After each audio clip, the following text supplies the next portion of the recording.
बंदी छोड़ सतगुरु रामपाल जी परमेश्वर जी की जय हो।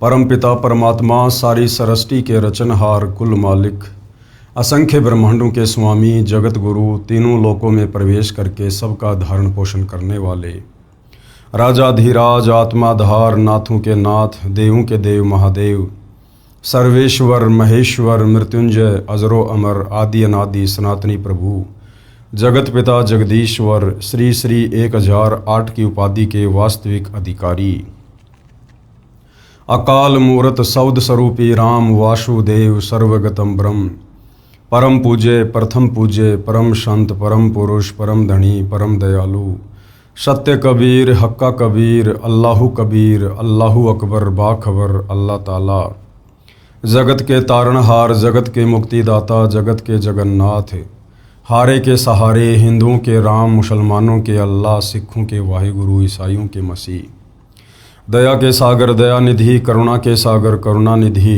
स्वयंभू परिभू संकट मोचन कष्ट हरण मंगल कर्ण दुख भंजन अविगत कबीर निर्विकार निर्विषम परमात्मा अलय अलेख सतगुरु आदि अनादि सतगुरु असली मर्यादा पुरुषोत्तम असली राम असली कृष्ण असली घनश्याम असली मुरारी राजाओं के राजा महाराजाओं के महाराजा शहंशाहों के शहंशाह सम्राटों के सम्राट भगवानों के भगवान अल्लाहों के अल्लाह प्रभुओं के प्रभु मसीहाओं के मसीह सच्चे वाहिगुरु बाबाओं के बाबा पीरों के पीर सेठों के सेठ जगत सेठ सावड़सा सेठ सर्वगुण संपन्न अनंत कोटि कलाओं के स्वामी अनंत कोटि ब्रह्मांडों के नायक योगियों में महायोगी ध्यानियों में महाध्यानी सिद्धों में परम सिद्ध ज्ञानियों में तत्व ज्ञानी ब्रह्म ज्ञानी महाज्ञानी परम ज्ञानी सर्वश्रेष्ठ ज्ञानी विज्ञानी युवा कबीर समर्थ कबीर असमवात अमित ओजा सच्चे रहनुमा करीम अल्लाह सुबहान अल्लाह दुनिया के अंतिम पैगंबर 8 सितंबर 1951 से गांव धनाना जिला सोनीपत हरियाणा भारतवर्ष की पावन भूमि पे प्रकट रियल कल की भगवान श्री नारायण साकार हरि श्री बाबा साहिब नूर अनंत परमात्मा सच्चे दरवेश सच्चे बाखबर संत श्रोमणी सतगुरु रामपाल जी परमेश्वर जी के चरण कमल में आप और हम सभी भाई बहनों का अनंत कोटि दंडवत प्रणाम। सत्साई भाई और बहनों, बहुत बड़ी दया बहुत बड़ी मेहर पूज्य गुरुदेव भगवान की परमेश्वर रामपाल जी की, जिनके शुभ आशीर्वाद से विशेष आशीर्वाद से उन्हीं के सत्संगों के संग्रह के ऊपर बनी हुई पवित्र आध्यात्मिक पुस्तक कबीर बड़ा या कृष्ण के ऊपर वीडियो बनाने की श्रृंखला जारी है। इसी श्रृंखला में आज हमारा ये 17वें नंबर का वीडियो है और इस पवित्र पुस्तक कबीर बड़ा या कृष्ण के प्रत्येक वीडियो से हमें भक्ति और भगवान के विषय में, शास्त्र अनुकूल साधना के विषय में और अध्यात्म के विषय में बहुत ही गहरी और गूढ़ जानकारी प्राप्त हो रही है।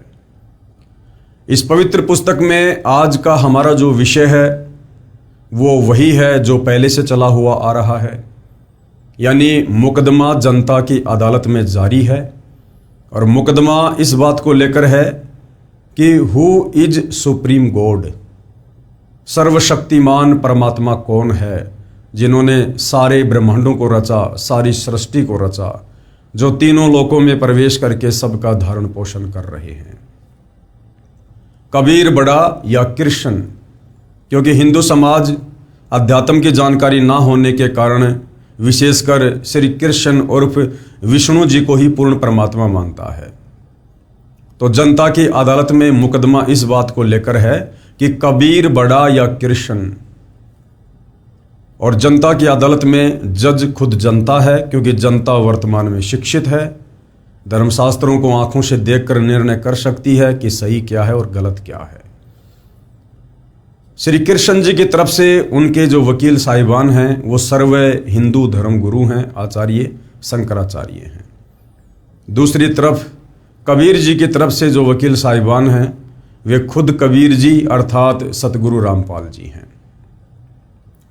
और अभी तक जितने भी वीडियो बन चुके हैं इस मुकदमे पर आप जियों ने भली भांति देखा है कि कबीर जी के वकील सतगुरु रामपाल जी ने हिंदुओं के धर्म ग्रंथों को जनता की अदालत में दिखा कर 90% तो ये बिल्कुल क्लियर कर दिया है कि कबीर जी ही सर्वशक्तिमान पूर्ण ब्रह्म परमेश्वर हैं और श्री कृष्ण उर्फ विष्णु ये बहुत ही छोटी शक्ति है, बहुत ही छोटी पावर है।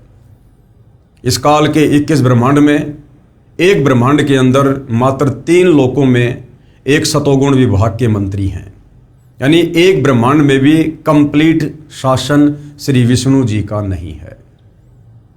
और उसके बाद पवित्र गीता जी को दिखाकर, वेदों को दिखाकर, हमारे पुराणों को दिखाकर सतगुरु रामपाल जी ने जनता की अदालत में ये क्लियर कर दिया कि श्री कृष्ण उर्फ विष्णु ये नाशवान भगवान हैं, अविनाशी नहीं हैं। इनका जन्म होता है और इनकी मृत्यु होती है। श्री कृष्ण उर्फ विष्णु की माता का नाम दुर्गा है, इनके पिता का नाम काल ब्रह्म है और इनकी भक्ति करने से पूर्ण मोक्ष नहीं हो सकता है। और गीता अध्याय 7 श्लोक नंबर 12 से 15 में इनका पिता काल ब्रह्म अपने तीनों पुत्रों ब्रह्मा विष्णु महेश की भक्ति करने वालों को मूर्ख की संज्ञा दे रहा है, राक्षस की संज्ञा दे रहा है।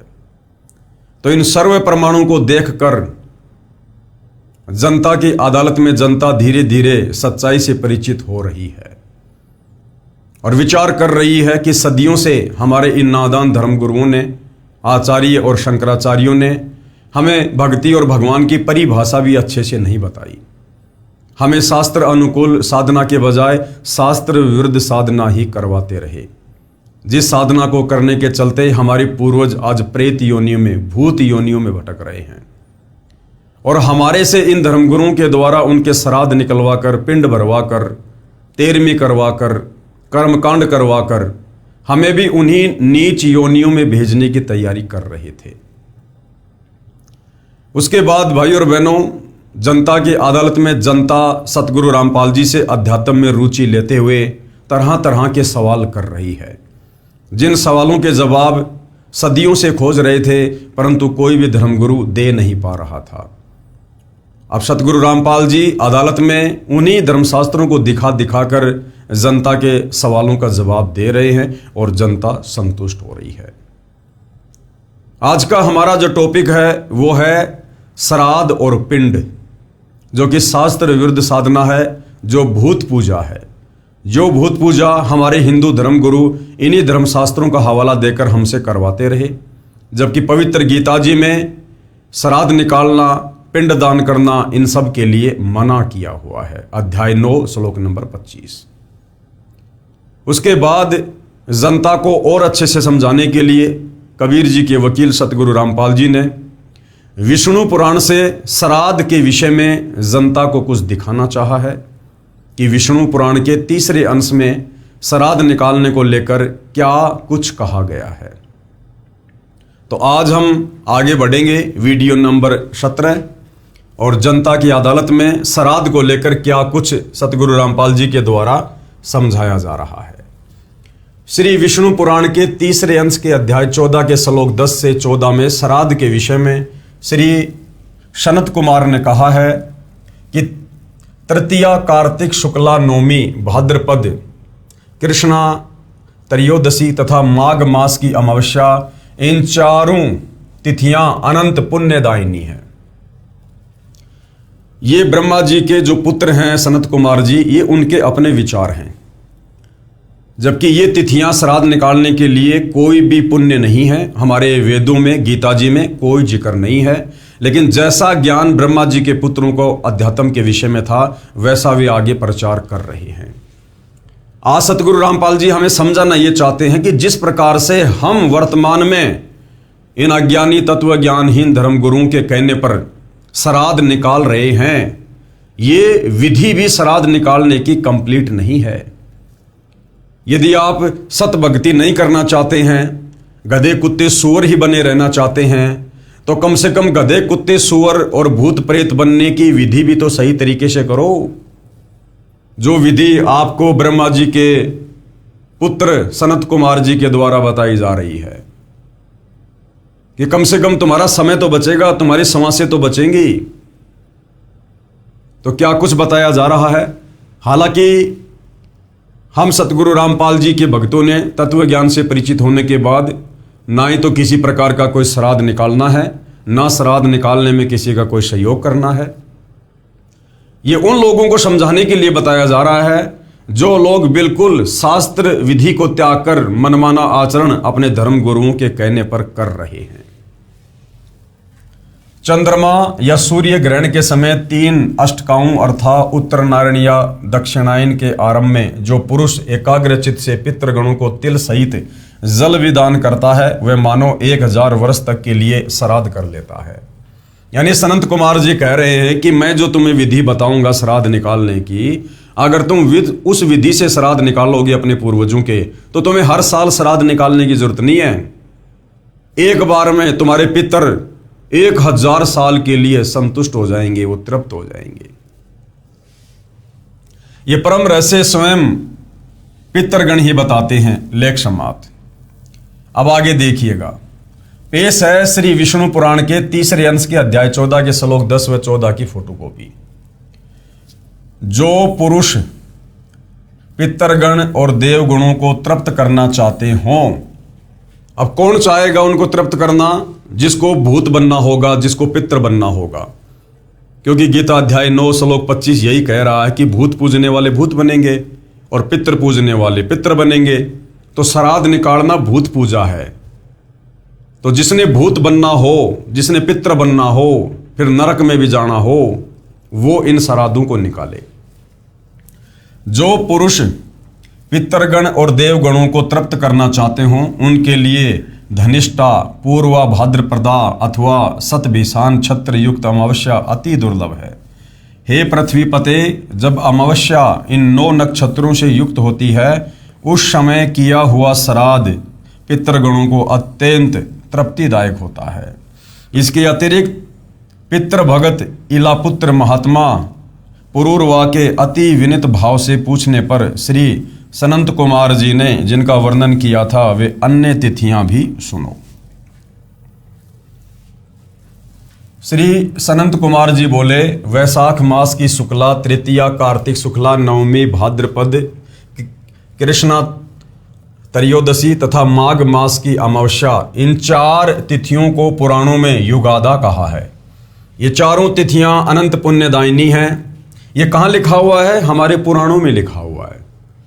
और भाई और बहनों, इन पुराणों का जो ज्ञान है वो इन ऋषियों का अपना ज्यादा अनुभव है। यानी वेदों और गीता वाला ज्ञान इन पुराणों में कम है और ज्यादातर ज्ञान वेदों और गीता के विरुद्ध उन ऋषियों ने जो भक्ति साधना की, उससे उनको जो अनुभव हुआ, उस अनुभव की पुस्तकें ये हमारे 18 पुराण हैं। तो इन पुराणों से हमने केवल उन्हीं बातों को ग्रहण करना है जो बातें इन पुराणों की वेद और गीता से मैच करती हैं, अन्यथा हमारे किसी काम की नहीं है। तो ये श्राद्ध निकालने की जो ये तिथियां हैं, जो विधि बताई जा रही है, ये ना तो चारों वेदों में है और ना पवित्र गीता जी में है। तो ये हमारी किसी काम की नहीं है। ये तो आपको बताया जा रहा है कि हमारे उन साधु संत महात्मा ऋषियों को, ब्रह्मा विष्णु महेश को अध्यात्म के विषय में कितना ज्ञान था। ये चारों तिथियां अनंत पुण्यदायिनी हैं। चंद्रमा या सूर्य के ग्रहण के समय 3 अष्टकाओं में अथवा उत्तरायण या दक्षिणायन के आरंभ में जो पुरुष एकाग्रचित से पितृगणों को तिल सहित जल भी दान करता है, वह मानो 1 सहस्त्र वर्ष के लिए श्राद्ध कर देता है। ये परम रहस्य स्वयं पितृगण ही कहते हैं। अब वो पितृगण तो कहेंगे बेचारे भूखे मर रहे, प्यासे मर रहे, कोई न कोई तो अटपट वो करेंगे। तो ये अटपट आप और हमने स्वीकार नहीं करनी है। हमने कोई श्राद्ध, कोई पिंडदान कुछ नहीं करना है। जो भक्ति हमें तत्वदर्शी संत सतगुरु रामपाल जी ने प्रदान कर दी है, उस भक्ति को मर्यादा में रहकर करते रहने से हमारी 7 पीढ़ियों पीछे के पितर अपने आप संतुष्ट हो जाएंगे। और ना केवल संतुष्ट, बल्कि उनका वो भूत योनि में जो पड़े हुए हैं वो शरीर भी छूटेगा और गुरुदेव भगवान उनको मनुष्य जन्म प्रदान करेंगे। और मनुष्य जन्म प्रदान होगा तो परमेश्वर उनको अपनी शरण में लेकर शत भक्ति भी प्रदान करेंगे। विचार करें, उपरोक्त श्राद्ध विधि पितरों के द्वारा बताई गई है, न कि वेदोक्त या श्रीमद् भगवत गीता के आधार से। यानी श्राद्ध निकालने की जो उत्तम विधि बताई जा रही है ना, ये उन पितरों ने बताई है। ये हमारे वेदों में वर्णन नहीं है, ना गीता जी में वर्णन है। तो हमने इसको बिल्कुल भी स्वीकार नहीं करना है। श्री विष्णु पुराण के तीसरे अंश के अध्याय 16 के श्लोक 11 में लिखा है, शीर मेघ शफाना यदोष्ट्रा माविक मेव चय मार्ग चय महिष चय वर्जेच्छा कर्माणी।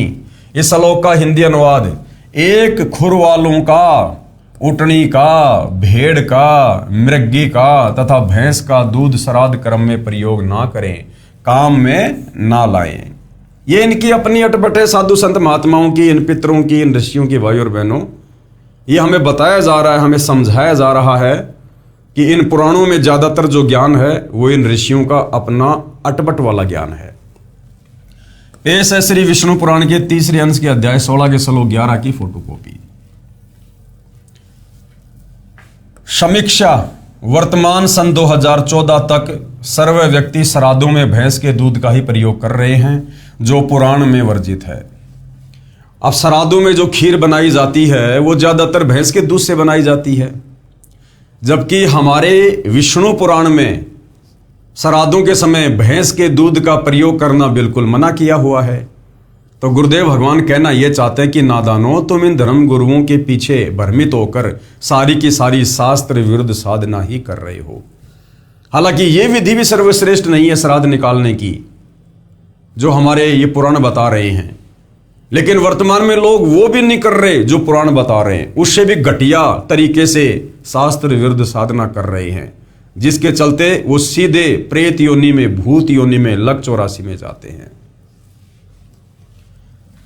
जिस कारण से उनके द्वारा किया गया श्राद्ध कर्म भी व्यर्थ हुआ। अर्थात जो श्राद्ध वर्तमान में लोग निकाल रहे हैं वो श्राद्ध करना या ना करना बिल्कुल बराबर है। श्री विष्णु पुराण के तीसरे अंश के अध्याय 16 के श्लोक 1 से 3 में, मांस द्वारा श्राद्ध करने से पितृगण सदा तृप्त रहते हैं, लिखा है। अब बताओ भाई और बहनों, यदि हम इन पुराणों के अनुसार भक्ति करें तो हम तो सीधे सीधे लक 84 योनि में जाएंगे, नरक में गिरेंगे।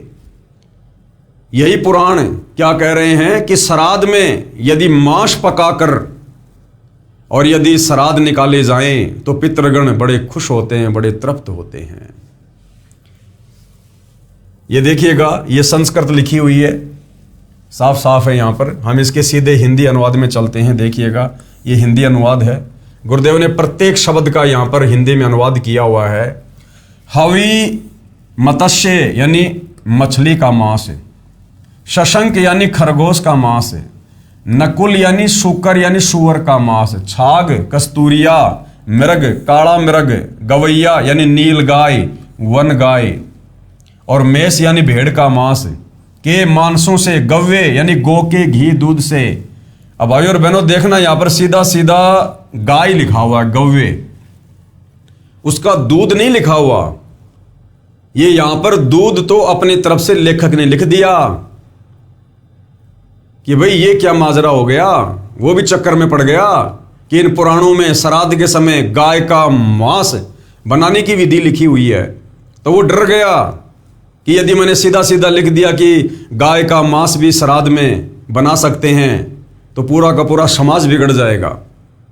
इसलिए उसने अपनी तरफ से अटपट कर दी और क्या लिख दिया यहां पर उसने कोष्टक में, गाय के घी दूध से, जबकि गाय के घी दूध से यहां संस्कृत में नहीं लिखा हुआ, सीधा सीधा यहां पर गाय लिखा हुआ है कि गाय के मांस से।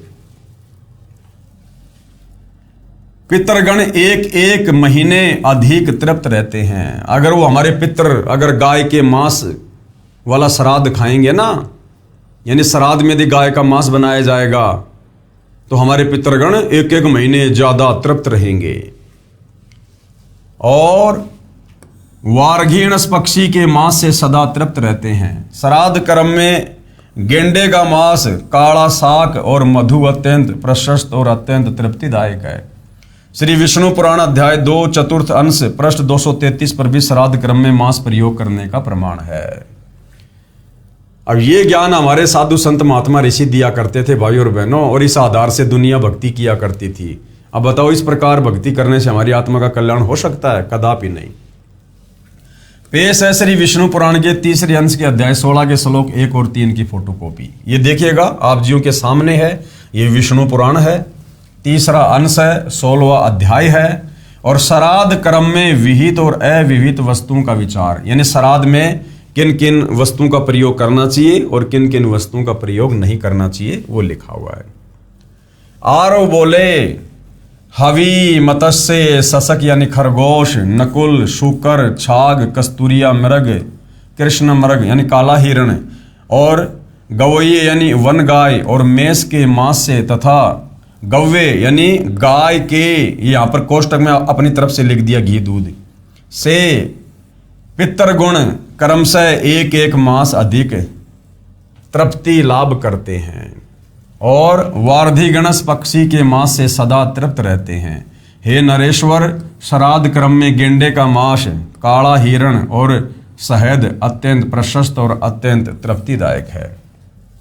यह विष्णु पुराण का लेख है जो सतगुरु रामपाल जी जनता की अदालत में जनता के समक्ष प्रस्तुत कर रहे हैं। समीक्षा, उपरोक्त पुराण के ज्ञान आदेश अनुसार श्राद्ध कर्म करने से पुण्य के स्थान पर पाप ही प्राप्त होगा। अब बताओ, यदि इन पुराणों के अनुसार भी श्राद्ध निकाले जाएं और इन जानवरों का मांस पकाया जाए तो भाई और बहनों, पुण्य के बजाय हम पाप के भागी बनेंगे, पाप के भागी। तो आप और हमने इन पुराणों के अनुसार भक्ति नहीं करनी है। ये पुराण इन ऋषियों का अपना अनुभव विशेष है। हमने चारों वेद और पवित्र गीता जी में जो भक्ति तत्वदर्शी संत निकाल कर दे, क्योंकि गीता अध्याय 4 श्लोक 34 में लिखा है कि उस कंप्लीट आध्यात्मिक ज्ञान के लिए, पूर्ण परमेश्वर की भक्ति के लिए अर्जुन तू किसी तत्वदर्शी संत की खोज कर ले। उस तत्वदर्शी संत के बताए अनुसार भक्ति करेगा तो तेरी आत्मा का कल्याण होगा, अन्यथा तू भटकता रहेगा। तो वर्तमान में वह तत्वदर्शी संत सतगुरु रामपाल जी हैं, और सतगुरु रामपाल जी ने हमें सर्व धर्म शास्त्रों का अध्ययन करके जो शास्त्र अनुकूल सत भक्ति का पैकेज बना के दे दिया है, हमने उसी भक्ति को करना है, और उसी को करने से हमारी आत्मा का अंत में कल्याण होगा। क्या यह उपरोक्त मांस द्वारा श्राद्ध करने का आदेश अर्थात प्रावधान न्याय संगत है? बिल्कुल भी नहीं है। इसलिए पुराणों में वर्णित भक्ति विधि तथा पुण्य साधना कर्म शास्त्र विरुद्ध है, जो लाभ के स्थान पर हानिकारक है। विशेष, अब क्या कह रहे हैं परमात्मा जी? उपरोक्त श्लोक 1 और 2 के अनुवादकर्ता ने कुछ अनुवाद को घुमा कर लिखा है। मूल संस्कृत भाषा में स्पष्ट गाय का मांस श्राद्ध कर्म में प्रयोग करने को कहा गया है।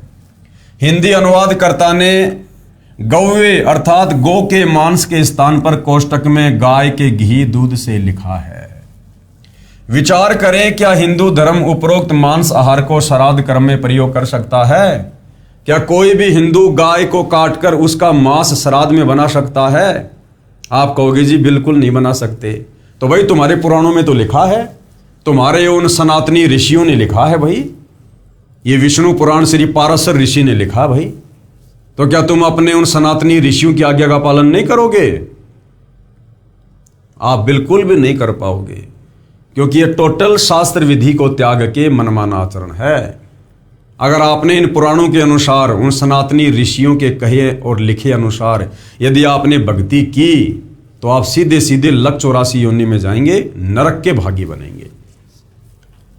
इसलिए ऐसे श्राद्ध ना करके श्रद्धापूर्वक धार्मिक अनुष्ठान पूर्ण संत के बताए मार्ग से करना चाहिए। यानी जो गीता जी अध्याय 4 श्लोक 34 में तत्वदर्शी संत के मार्गदर्शन में भक्ति करने का निर्देश दिया गया है, हमने उसी विधि से भक्ति करनी चाहिए। वह है नाम मंत्र का जाप और 5 यज्ञ और 3 समय की उपासना यानी आरती वाणी पाठ से, जो ये दास रामपाल दास बताता है, जिससे पितरों प्रेतों आदि का भी कल्याण होकर उपासक पूर्ण मोक्ष प्राप्त करेगा, तथा उसके पितर यानी पूर्वज जो भूत या पितर योनियों में कष्ट उठा रहे हैं, उनकी वह योनि छूटकर तुरंत मानव शरीर प्राप्त करके इस भक्ति को प्राप्त करेंगे, जिससे उनका भी पूर्ण मोक्ष हो जाएगा। तो यदि इस पृथ्वी पर वर्तमान में सर्वश्रेष्ठ श्राद्ध अपने पूर्वजों के कोई कर रहा है, तो सतगुरु रामपाल जी के भगत कर रहे हैं। जो विधि सतगुरु रामपाल जी ने हमें बता दी है शास्त्र अनुकूल साधना की, उस विधि में सारे कर्म आ जाते हैं, सारे कर्म कट जाते हैं। हमारी पिछली 7 पीढ़ियों तक के पूर्वजों का उद्धार हो जाएगा। और यदि हम वर्तमान में मर्यादा में रहकर भक्ति करेंगे तो परमात्मा कहते हैं तुम्हारी आने वाली 101 पीढ़ियों का भी उद्धार होगा। तो बताओ भाई और बहनों, ना हमने हलवा बनाना, ना पूरी बनानी, ना गाय का मांस बनाना, ना गेंडे का मांस करना, कुछ नहीं करना। जो विधि सतगुरु रामपाल जी ने शास्त्र अनुकूल विधि से बता दी है, बस मर्यादा में रह के वो भक्ति करनी है। 3 समय की आरती करनी है, 5 यज्ञ करने हैं, जो मंत्र सतगुरु रामपाल जी देते हैं उन मंत्रों का मर्यादा में रह के जाप करना है। इससे हमारा भी कल्याण और हमारी आने वाली पीढ़ियों का भी उद्धार। मार्कंडे पुराण गीता परिष गोरखपुर से प्रकाशित में अध्याय श्राद्ध कर्म का वर्णन पेज नंबर 100 पर लिखा है। जो परपिता माँ के ऊपर के 3 पीढ़ियों जो नरक में निवास करती हैं, जो पशु पक्षी की योनि में पड़े हैं तथा जो भूत प्रेत आदि के रूप में स्थित हैं, उन सबको विधि पूर्वक श्राद्ध कर्म करने वाला यजमान तृप्त करता है। पृथ्वी पर जो अन्न बिखेरते हैं श्राद्ध कर्म करते समय, उससे पिशाच योनि में पड़े पितरों की तृप्ति होती है। स्नान के वस्त्र से जो जल पृथ्वी पर टपकता है, उससे वृक्ष योनि में पड़े हुए पितर तृप्त होते हैं। नहाने पर अपने शरीर से जो जल के कण पृथ्वी पर गिरते हैं, उनसे उन पितरों की तृप्ति होती है जो देव भाव को प्राप्त हुए हैं। पिंडों के उठाने पर जो अन्न के कण पृथ्वी पर गिरते हैं, उनसे पशु पक्षी की योनि में पड़े हुए पितरों की तृप्ति होती है। अन्य योपार्जित धन से जो श्राद्ध किया जाता है, उससे चांडाल आदि योनियों में पड़े हुए पितरों की तृप्ति होती है। यानी मार्कंडे पुराण में अपने हिसाब से बताया जा रहा है। पेश है मार्कंडे पुराण के अध्याय श्राद्ध कर्म के वर्णन की संबंधित प्रकरण की फोटोकॉपी। यह संक्षिप्त मार्कंडे पुराण है। इनसे ऊपर के सभी पितर पूर्वज कहलाते हैं। इनमें से जो नरक में निवास करते हैं, जो पशु पक्षी की योनि में पड़े हैं तथा जो भूत प्रेत आदि के रूप में स्थित हैं, उन सबको विधि पूर्वक श्राद्ध करने वाला यजमान तृप्त करता है। किस प्रकार तृप्त करता है यह बतलाता हूं, सुनो। मनुष्य पृथ्वी पर जो अन्न बिखेरते हैं, उससे पिशाच योनि में पड़े हुए पितरों की तृप्ति होती है। बेटा, स्नान के वस्त्र से जो जल पृथ्वी पर टपकता है, उससे वृक्ष योनि में पड़े हुए पितर तृप्त होते हैं। यानी विचार करने की बात है भाइयों और बहनों। इन हमारे नादान धर्म गुरुओं ने सदियों से शास्त्र विरुद्ध साधना करवाकर हमारे पूर्वजों को किन किन योनियों में डाल रखा है। कोई भूत बना फिर रहा है, कोई प्रेत बना फिर रहा है, कोई पितर बना फिर रहा है, कोई लक 84 में गधा कुत्ता शुअर बना फिर रहा है। और फिर उनकी तृप्ति के लिए हमसे शास्त्र विरुद्ध कर्मकांड करवा रहे हैं। हमें भी उन्हीं योनियों में भेजने की तैयारी कर रहे हैं। अरे भैया, यदि तुम्हारे द्वारा बताई गई विधि कर्म कांड शास्त्र अनुकूल होते तो हमारे पूर्वज इन योनियों में क्यों कष्ट भोग रहे होते? फिर वर्तमान में तुम्हारे द्वारा जो समाधान बताया जा रहा है, उस समाधान से भला कैसे तो हमारा उद्धार होगा और कैसे उनका उद्धार होगा। जब इस पृथ्वी पर हमारे पूर्वज विद्वान थे और तुम्हारे द्वारा बताएगी शास्त्र विरुद्ध साधना के चलते उनकी ये दुर्गति हुई है, तो आज वो समाधान में तो तुम ही बता रहे हो। फिर आज तुम्हारा ये बताया गया समाधान कैसे उनकी उन योनियों से, पीड़ाओं से मुक्ति देगा? तो टोटल हमारे को शास्त्र विरुद्ध साधना पर ही लगाया हुआ है। नहाने पर अपने शरीर से जो जल के कण इस पृथ्वी पर गिरते हैं, उनसे उन पितरों की तृप्ति होती है जो देव भाव को प्राप्त हुए हैं। पिंडों के उठाने पर जो अन्न के कण पृथ्वी पर गिरते हैं, उनसे पशु पक्षी की योनि में पड़े हुए पितरों की तृप्ति होती है। कुल में जो बालक श्राद्ध कर्म के योग्य होकर भी संस्कार से वंचित रह गए अथवा जलकर मरे हैं, वे बिखरे हुए अन्न और समार्जन के जल को ग्रहण करते हैं। ब्राह्मण लोग भोजन करके जब हाथ मुंह धोते हैं और चरणों का प्रक्षालन करते हैं, उस जल से भी अनन्य पितरों की तृप्ति होती है। बेटा, उत्तम विधि से श्राद्ध करने वाले पुरुषों के अन्य पितर यदि दूसरी योनियों में चले गए हों, तो भी उन श्राद्ध से उन्हें बड़ी तृप्ति होती है। अन्यायोपार्जित धन से जो श्राद्ध किया जाता है, उससे चांडाल आदि योनियों में पड़े हुए पितर तृप्त होते हैं। विचार करें, उपरोक्त योनियों में जो अपने पूर्वज पड़े हैं उनका मूल कारण है कि उन्होंने शास्त्र विधि अनुसार भक्ति नहीं की। पवित्र गीता जी व पवित्र वेदों में वर्णित विधि अनुसार साधना करते तो उपरोक्त महाकष्टदायक योनियों में नहीं पड़ते। मुझदास यानी सतगुरु रामपाल जी की सर्व मानव समाज से करबद्ध प्रार्थना है कि अब तो जागो, पीछे जो गलती हो चुकी है उसकी आवर्ती ना हो, यानी उसको मत दोहराओ। जो गलती इन नादान धर्मगुरुओं के कहने पर शास्त्र विरुद्ध साधना करते करते हमारे पूर्वज करके चले गए और आज इन महाकष्टदायिनी योनियों में कष्ट भोग रहे हैं। कम से कम वर्तमान के पढ़े लिखे हिंदू हम वर्तमान में तो उस गलती को ना दोहराएं। जो साधना ये दास रामपाल दास बताता है उससे आपके पूर्वज 7 पीढ़ी तक के किसी भी योनि में, चाहे वो पितर बने हैं, भूत बने या पिशाच, पशु पक्षी वृक्ष आदि में पड़े हों, उन सब की वर्तमान योनि छूटकर तुरंत मानव जन्म मिलेगा।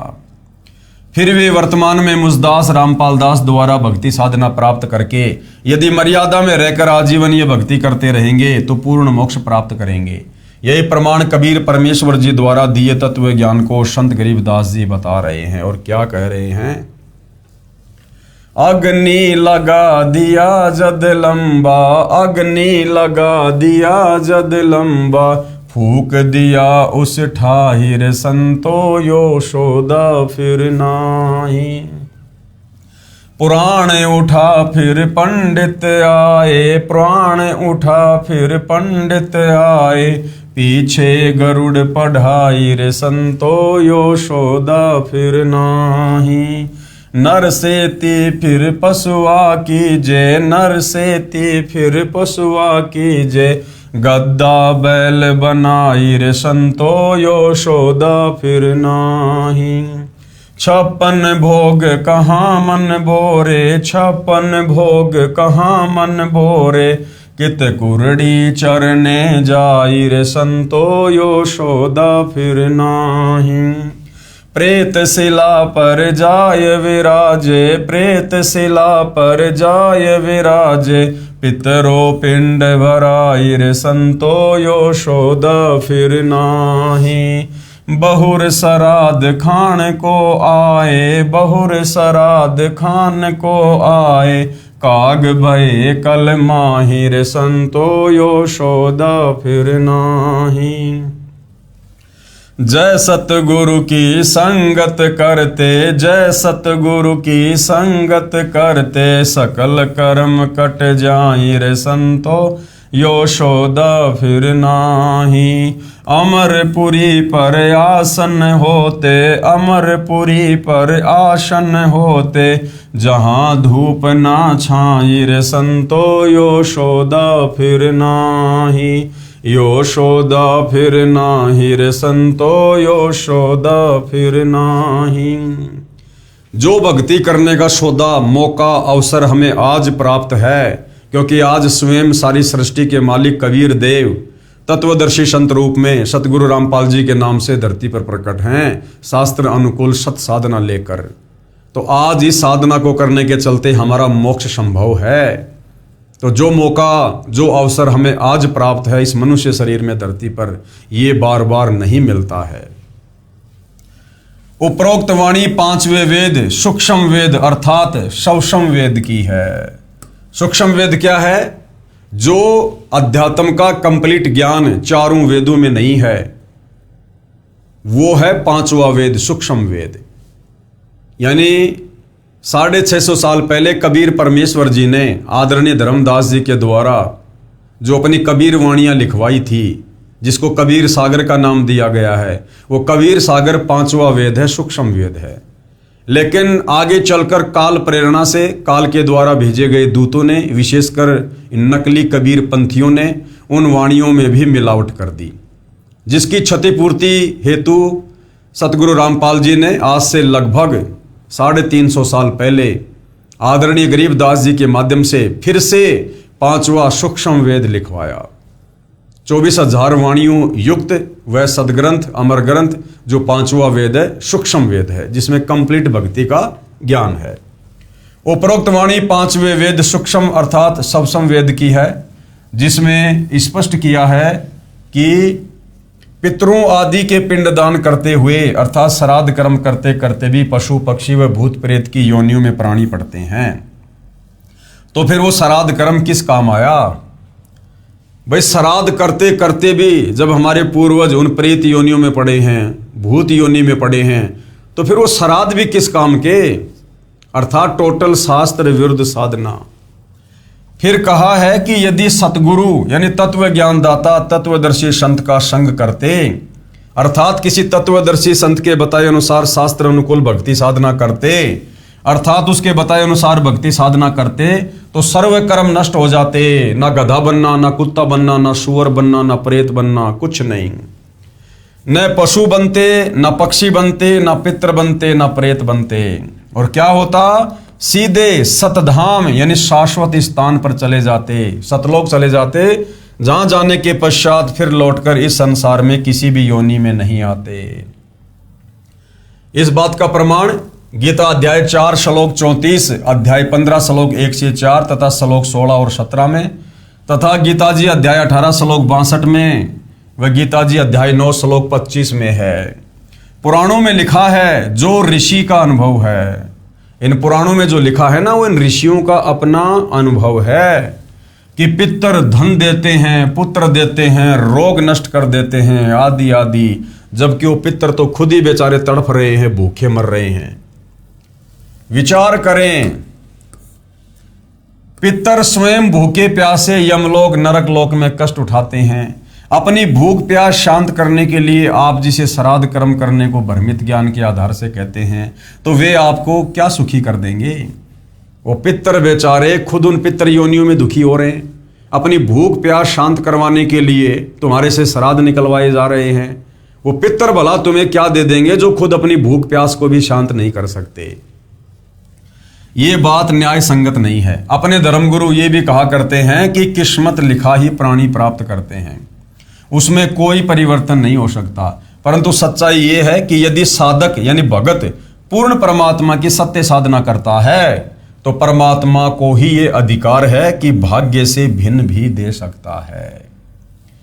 अन्य किसी देवी देव तथा पितर आदि को यह अधिकार नहीं है। ब्रह्मा विष्णु महेश काल और दुर्गा को भी यह अधिकार नहीं है कि जो प्रारब्ध, जो किस्मत परमात्मा ने जीव की बना दी है, उसमें किसी प्रकार का कोई चेंजमेंट कर दे। गीता अध्याय 7 श्लोक 12 से 15 तथा 20 से 23 में तो तीनों देवताओं श्री ब्रह्मा रजगुण, श्री विष्णु सतगुण तथा श्री शिव तमगुण की भक्ति करना भी निषेध बताया है। यानी गीता अध्याय 7 श्लोक नंबर 12 से 15 और 20 से 23 में तो श्री ब्रह्मा विष्णु महेश की पूजा करने को भी मना किया है। फिर भला इनकी भक्ति करने से हमें क्या लाभ हो सकते हैं?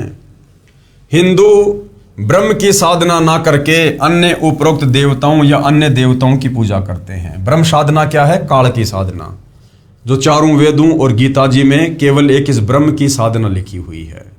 इसका मंत्र ओम है। तो जो हमारे हिंदू धर्म से जुड़े श्रद्धालु हैं, वो शास्त्रों से परिचित ना होने के कारण ब्रह्म साधना भी नहीं कर रहे। उससे नीचे ये जितने भी देवी देवता हैं, ब्रह्मा विष्णु महेश या अन्य देवी देवता, जिनकी भक्ति करने के लिए गीता जी मना कर रही है, उनकी भक्ति में हमारे धर्म गुरुओं ने हमें लगा रखा है। इनकी पूजा करने वालों को राक्षस स्वभाव को धारण किए हुए मनुष्यों में नीच दूषित कर्म करने वाले मूर्ख कहा है। किनकी साधना करने वाले को? ब्रह्म से नीचे देवी दुर्गा की साधना करने वालों को, ब्रह्मा विष्णु महेश की साधना करने वालों को, और अन्य भैरव भूत बेताल माई मसाणी इनकी भक्ति पूजा साधना करने वालों को गीता जी में इस ब्रह्म ने 4 गालियां दी हैं। आप जी विचार करें कि ये पितर कौन से खेत की मूली हैं? पितर साधना को धन पुत्र आदि दे देंगे, ये दूर की कौड़ी है। यानी हमारे को हमारे धर्म गुरुओं के द्वारा ये मूर्ख बनाया हुआ है कि यदि तुम श्राद्ध निकालोगे तो पितर तुम्हें बेटा दे देंगे, तुम्हें धन दे देंगे, तुम्हारे परिवार में ऐसे ऐसे सुख कर देंगे। जब ब्रह्मा विष्णु महेश को भी ये अधिकार नहीं है, तो फिर ये भूत प्रेत, इनको भला क्या अधिकार है कि ये हमारे भाग्य में कोई परिवर्तन कर सकें? कुछ नहीं कर सकते। परमेश्वर कबीर जी द्वारा श्राद्ध भ्रम का खंडन करना। एक समय काशी नगर बनारस में गंगा दरिया के घाट पर कुछ पंडित जी श्राद्धों के दिनों में अपने पितरों को जल दान करने के मकसद से गंगा के जल का लोटा भरकर पटरी पर खड़े होकर सुबह के समय सूर्य की ओर मुंह करके पृथ्वी पर लोटे वाला जल गिरा रहे थे। परमात्मा कबीर जी ने ये सब देखा तो जानना चाहा कि आप ये किस उद्देश्य से कर रहे हैं। अब मालिक तो जानी जान थे, अंतर्यामी थे, उनको तो सब पता था, लेकिन हम जो शास्त्र विरुद्ध साधना कर रहे होते हैं परमेश्वर ने उसका खंडन करना था। पंडितों ने बताया कि हम अपने पूर्वजों को जो पितृ बनकर स्वर्ग में निवास कर रहे हैं जल दान कर रहे हैं, यानी हम अपने पूर्वजों के पास में पानी भेज रहे हैं, ये जल हमारे पितरों को प्राप्त हो जाएगा। ये सुनकर परमेश्वर कबीर जी उन अंध श्रद्धा भक्ति करने वालों का अंधविश्वास समाप्त करने के लिए उसी गंगा नदी में घुटनों पानी खड़ा होकर दोनों हाथों से गंगा दरिया का जल सूर्य की ओर पटरी पर शीघ्र शीघ्र फेंकने लगे। उनको ऐसा करते देखकर सैकड़ों पंडित तथा सैकड़ों नागरिक इकट्ठा हो गए। पंडितों ने पूछा कि हे कबीर जी, आप ये कौन सी कर्मकांड की क्रिया कर रहे हो, इससे क्या लाभ होगा, ये तो कर्मकांड में लिखा ही नहीं है। कबीर जी ने उत्तर दिया कि यहां से 1.5 किलोमीटर दूर मेरी झोपड़ी के आगे मैंने एक बगीची लगा रखी है, उसकी सिंचाई के लिए क्रिया कर रहा हूं कि मेरे झोपड़ी के आगे मैंने जो बगीची लगा रखी है ना, मैं वहां पर पानी पहुंचा रहा हूं, ये जल मेरी बगीची की सिंचाई कर रहा है। ये सुनकर सभी पंडित हंसने लगे और बोले कि यह कभी संभव नहीं हो सकता, 1 मील दूर ये जल कैसे जाएगा, ये तो यही रेत में समा गया। कबीर जी ने कहा कि यदि आपके द्वारा गिराया गया जल करोड़ों मील दूर स्वर्ग में जा सकता है तो मेरे द्वारा गिराए जल को 1 मील जाने पर कौन सी आश्चर्य की बात है। ये बात सुनकर पंडित जी समझ गए कि हमारी क्रियाएं व्यर्थ हैं। कबीर जी ने 1 घंटा बाहर पटरी पर खड़े होकर कर्मकांड यानी श्राद्ध व अन्य क्रियाओं पर सटीक तर्क किया। कहा कि आप एक ओर तो कह रहे हो कि आपके पितर स्वर्ग में हैं, दूसरी ओर ये कह रहे हो कि उनको पीने का पानी नहीं मिल रहा, वे वहां प्यासे हैं, उनको सूर्य को अर्घ देकर जल पार्सल करते हो। यदि स्वर्ग में पीने के पानी का भी अभाव है तो उसे स्वर्ग नहीं कह सकते, वह तो रेगिस्तान होगा। वास्तव में वे पितरगण यमराज के अधीन यमलोक रूपी कारागार में अपराधी बनाकर डाले जाते हैं। वहां पर जो निर्धारित आहार है वह सबको दिया जाता है। जब पृथ्वी पर बनी कारागार में कोई भी कैदी खाने बिना नहीं रहता, सबको खाना पानी मिलता है, तो यमलोक वाली जेल में जो निरंजन काल राजा ने बनाई है उसमें भी भोजन पानी का अभाव नहीं है। कुछ पितरगण पृथ्वी पर विचरण करने के लिए यमराज से आज्ञा लेकर पृथ्वी पर पैरोल पर आते हैं। वे जीभ के चटोरे होते हैं, उनको कारागार वाला सामान्य भोजन अच्छा नहीं लगता। वे भी मानव जीवन में इसी भ्रम में अंधभक्ति किया करते थे कि श्राद्धों में 1 दिन के श्राद्ध कर्म से पितृगण 1 वर्ष के लिए तृप्त हो जाते हैं। उसी आधार से रुचि ऋषि के चारों पूर्वज पितरों ने पैरोल पर आकर काल प्रेरणा से रुचि ऋषि को भ्रमित करके वेद अनुसार शास्त्र साधना छुड़वाकर विवाह कराकर श्राद्ध आदि शास्त्र विरुद्ध कर्म कांड के लिए प्रेरित किया। उस भले ब्राह्मण को भी यानी रुचि ऋषि को भी अंत में पितर बनाकर छोड़ दिया। पृथ्वी पर आकर पितर रूपी भूत किसी व्यक्ति स्त्री पुरुष में प्रवेश करके भोजन का आनंद लेते हैं, अन्य के शरीर में प्रवेश करके भोजन खाते हैं। भोजन की सूक्ष्म वासना से उनका सूक्ष्म शरीर तृप्त हो जाता है। जिस प्रकार राधा स्वामी पंथ के जो प्रवर्तक थे श्री शिवदयाल जी, शास्त्र विरुद्ध साधना करने के चलते अंत में वो भूत बने, प्रेत बने और मरने के बाद अपनी शिष्या उस बुक्की के अंदर आकर उसके शरीर में प्रवेश करके चूरमा खाया करते थे और पलंग पर बैठकर हुक्का पिया करते थे। तो भाइयों और बहनों, सोचिए, जब राधा स्वामी पंथ का संचालक शिवदयाल जब भूत बना फिर रहा है तो वर्तमान में राधा स्वामी पंथ में जितने भी श्रद्धालु हैं उनकी क्या गति होगी। भोजन की सूक्ष्म वासना से उनका सूक्ष्म शरीर तृप्त होता है, लेकिन 1 वर्ष के लिए नहीं। यदि कोई पिता, दादा, दादी, माता आदि आदि किसी पशु के शरीर को प्राप्त है तो उनको कैसे तृप्ति होगी। उनको 10-15 किलोग्राम चारा खाने को चाहिए। कोई श्राद्ध करने वाला गुरु पुरोहित भूसा खाता देखा है? आवश्यक नहीं है कि सबके माता पिता दादा दादी आदि वो पितरी बने हों। कुछ के पशु पक्षी आदि अन्य योनियों को भी प्राप्त होते हैं। अब जिनके पूर्वज पशु योनि में पक्षी योनि में भटक रहे हैं, उनका तो श्राद्ध निकालना ही व्यर्थ है, बेकार है। परंतु श्राद्ध सबके करवाए जाते हैं। इसे कहते हैं शास्त्र विधि त्याग कर मनमाना आचरण, यानी शास्त्र विरुद्ध भक्ति। अब सिख धर्म के प्रवर्तक श्री नानक जी द्वारा श्राद्ध भ्रम का खंडन। अन्य उदाहरण, सिख धर्म के प्रवर्तक श्री नानक देव साहिब जी की जीवनी में एक घटना ऐसी है जिसका वर्णन करता हूं। अब भाइयों और बहनों, ये जो आदरणीय नानक जी थे, ये आप और हमारी तरह एक आत्मा थी, एक जीव थे, और ये भी शास्त्र विरुद्ध साधना ही किया करते थे। एक ब्रजलाल नाम का पांडा था जो उनको संस्कृत और अन्य भाषा सिखाया करता था, और ब्रजलाल पांडे के कहे अनुसार नानक जी शास्त्र विरुद्ध साधना किया करते थे। श्री विष्णु जी की पूजा करते थे, जो गीता अध्याय 7 श्लोक नंबर 12 से 15 में मना है। लेकिन पूर्व जन्म की कबीर परमेश्वर की अच्छी आत्मा थी, और ऐसी आत्माओं को परमात्मा अपने विधान अनुसार समय समय पर मिलते हैं। बेई नदी पर जब नानक जी सुबह सुबह नहाने के लिए गए हुए थे, तो वहां पर कबीर परमात्मा जो उस समय काशी बनारस में आए हुए थे, लीला कर रहे थे जुलाहे रूप में। तो कबीर परमेश्वर बेई नदी पर जिंदा महात्मा के रूप में आदरणीय नानक जी को मिले। नानक जी को काफी कुछ ज्ञान समझाना चाहा। अंत में नानक जी ने अपनी कुछ शर्त उनके सामने रखी। परमेश्वर ने वो शर्त स्वीकार की। शर्त पूरी होने पर नानक जी ने हाथ खड़े कर दिए, और नानक जी की आत्मा को शरीर से निकालकर कबीर परमात्मा सतलोक ले गए, सचखंड। उनको सब कुछ दिखाया, सब कुछ उनको बताया, और वापस लाते समय आदरणीय नानक जी की आत्मा को कबीर परमात्मा ने मिनी सतलोक में बैठा दिया। और उसके बाद नानक जी का रूप बनाकर आगे जो भी लीलाएं हुई हैं वो कबीर परमात्मा जी के द्वारा ही की हुई हैं। तो कबीर परमेश्वर ने इस प्रकार भिन्न भिन्न रूप धारण करके और शास्त्र विरुद्ध साधना का खंडन किया है। सिख धर्म के प्रवर्तक श्री नानक देव साहिब जी की जीवनी में एक घटना ऐसी है जिसका वर्णन करता हूं, जो पवित्र पुस्तक भाई बाले वाली जन्म साखी श्री नानक देव जी में लिखी है, जिसकी हेडिंग है आगे साखी दुनीचंद खतरी नाल हुई। संक्षिप्त प्रकरण इस प्रकार है।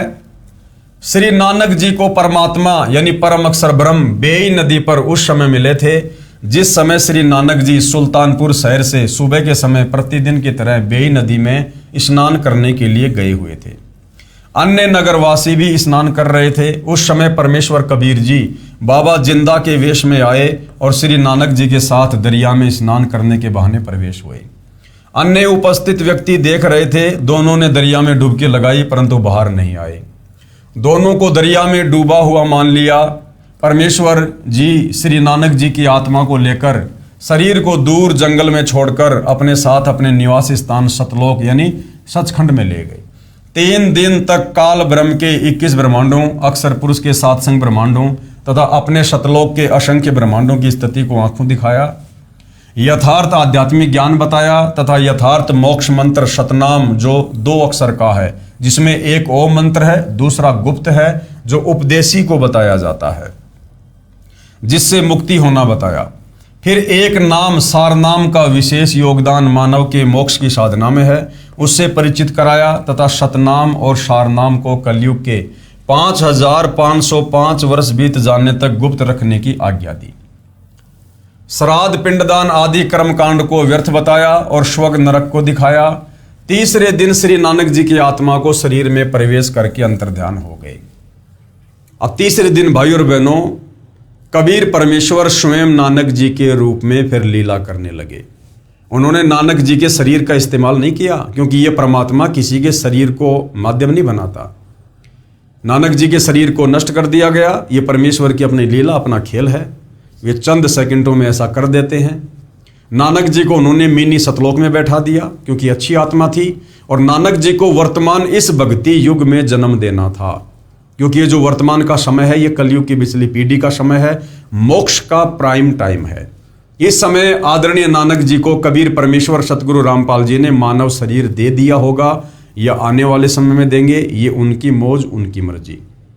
लेकिन आज से लगभग 600 साल पहले जब नानक जी को परमात्मा सतलोक लेकर गए थे तो वापस लाते समय उनकी आत्मा को मिनी सतलोक में बैठा दिया था और नानक जी के रूप में सारी की सारी लीला कबीर परमेश्वर जी ने खुद ही की थी। तीसरे दिन श्री नानक जी की आत्मा को शरीर में प्रवेश करके अंतर्ध्यान हो गए। उसके पश्चात श्री नानक जी ने अपने 2 शिष्यों भाई बाला तथा मर्दाना को साथ लेकर प्रभु से प्राप्त यथार्थ ज्ञान व आंखों देखी ऊपर के लोगों की व्यवस्था का प्रचार करने के मकसद से देश विदेश में 12 वर्ष तक भ्रमण किया।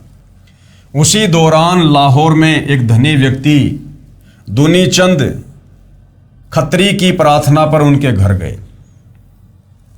उस दिन सेठ दुनीचंद ने अपने पिताजी का श्राद्ध किया हुआ था।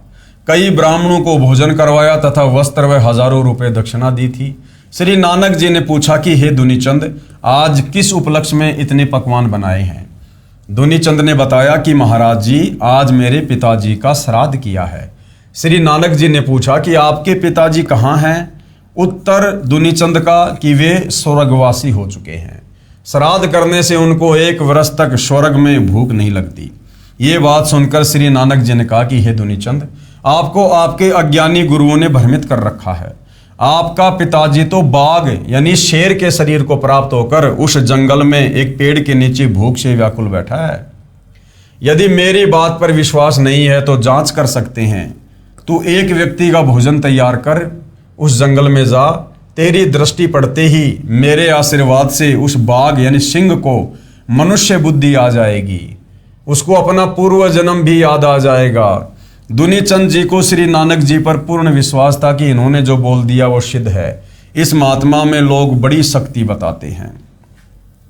दुनीचंद सेठ एक व्यक्ति का भोजन जो श्राद्ध के बाद बचा था लेकर उस बताए हुए जंगल में उसी झाड़ के पास गया तो एक सिंह दिखाई दिया जो दुनीचंद की ओर कुत्ते की तरह दुम हिला हिलाकर भाव प्रकट करने लगा कि मैं कोई हानि नहीं करूंगा, आजा मेरे पास।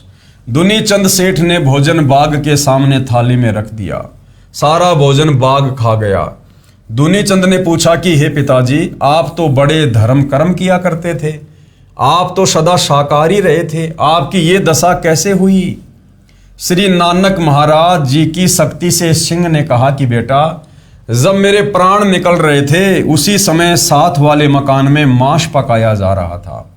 उसकी गंध मेरे तक आई, मेरे मन में मांस खाने की इच्छा हुई, उसी समय मेरे प्राण निकल गए, जिस कारण से मुझे शेर का शरीर मिला। बहुत ही गहरी और शिक्षाप्रद बात है। दुनीचंद का पिता बहुत ही ज्यादा धार्मिक व्यक्ति था और बिल्कुल शाकाहारी था, मांस को कभी जिंदगी में छुआ भी नहीं। उसके बावजूद भी वो शेर की योनि में गया। और जब दुनीचंद ने अपने पिताजी से पूछा कि पिताजी, आप तो सदा शाकाहारी रहे थे, फिर आपकी ऐसी दुर्गति क्यों हुई, बाघ की योनि क्यों मिली? तो उसने बताया, बेटा, जब मेरे प्राण निकल रहे थे, मेरा शरीर छूट रहा था, तो अंत समय में अपने पड़ोस में एक मुसलमान के घर में मांस पक रहा था और उस मांस की जो महक थी वो मेरे नाक तक आई और मेरे मन में भी वो मांस खाने की जरा सी इच्छा प्रकट हुई। उसी समय मेरे प्राण निकल गए। और कहते हैं, जहां आशा तां बाशा होई और अंत काल सुमरियो सोई।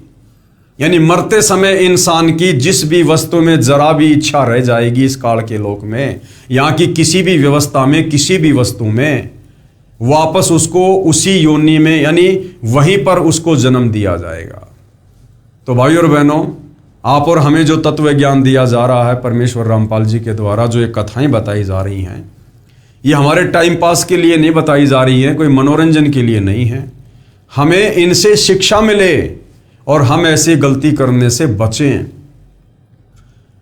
और समय रहते हमने इस तत्व ज्ञान से, तत्व ज्ञान रूपी हथियार से हमने हमारे सारे के सारे बंधनों को काट देना है।